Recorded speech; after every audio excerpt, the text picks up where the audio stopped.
Değerli izleyicilerim, hər vaxtınız xeyir. Bugün sizinle pip yarpağından dolma hazırlayırıq. İnanın ki, birinci dəfə hazırlayıram. Desəm ki, gözlərim kəlləmə çıxdı bu yarpağı görəndə inanmazsınız. Onu axıracan büküb qutarana qədər də o qədər deyindim ki, buna da inana bilməzsiniz. Çünki siz məni yumşaq xasiyyətli bir adam hesab edirsiniz. Baxın, cəmi bu qədər dolma alındı. Nə bilim, 2-3 adamlıq deyək də belə. Like edin, abone olun, zəng işarəsinə basın. Mən də biraz sevinim. Bir də pip yarpağı almayacağım. Bir indi hamısını sizə anlatacağım. Niyə görə belə hirslənmişdim? Birincisi, yarpağı alanda, bu il yarpaq yayda bağlamamışam. Ona görə biraz əziyyət çəkirəm. Mağazadan ikinci dəfədir ki, bankada yarpaq alırdım. Ya üstündə hədiyyəsi var idi. Mən də elə bildim ki, 2 banka olacaqdı. Lap yaxşı. Bankanın bir litri, o birisi 750 qramlıq. Kiloluq bankada 25 ədəd yarpaq vardı, özü də ki qalın palaz kimi. Kaş ki bazardan alaydım yarpağı. Demişdilər, bu firmanınki yaxşı olur. Evə gələn nə görsəm yaxşıdır? Pip yarpağı. Mən onu keçən ildə görmüşdüm, amma almamışdım. Niyə görə? Çünki tanımıram, bilmirəm, yeməmişəm. Kimə məsləhət görəcəyəm ki?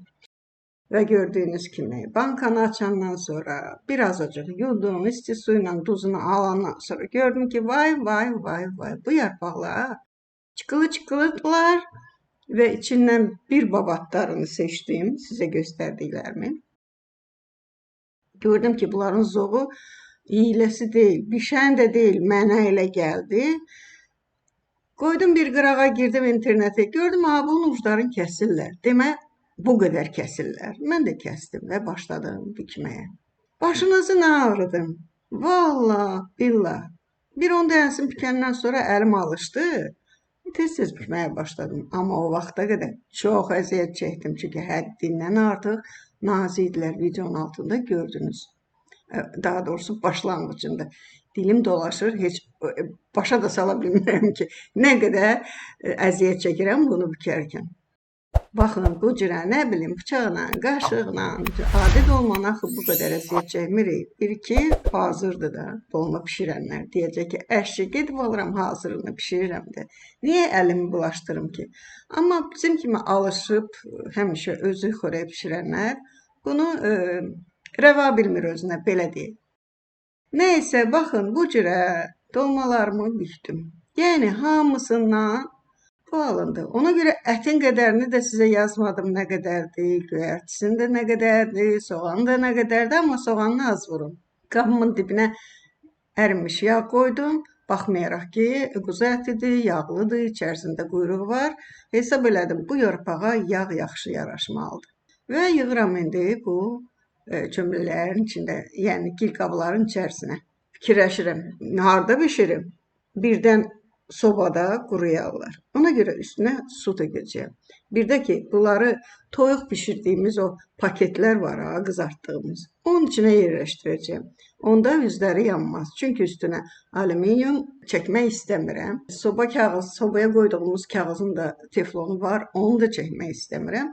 Nəysə, gördüyünüz kimi, baxın, bu cürə paketin içinə qoydum. İçərisinə su əlavə elədim. Bunu belə yaxşıca ağzını bağlayıram. Özünün məftilləri olur. Nə bilim, necə pişəcək onu da bilmirəm. Paketə də 1-2 kəsik atdım ki, buxarı çıxsın. Bu qablara yığmağımın da mənası vardı. Kiçik qazanda istədim qoyum. Dedim, bu qədər nazik yarpaq bişəndə axırı nə olacaq? Mən onu necə boş qablara qoyacağım? Ya buluda qaba necə yerləşdirəcəyəm? Və baxın, nə gözəl də dolma alındı. Hamı təriflədi. Kürəkən də, balalar da, qızlarım da, amma ki, tamı əşib.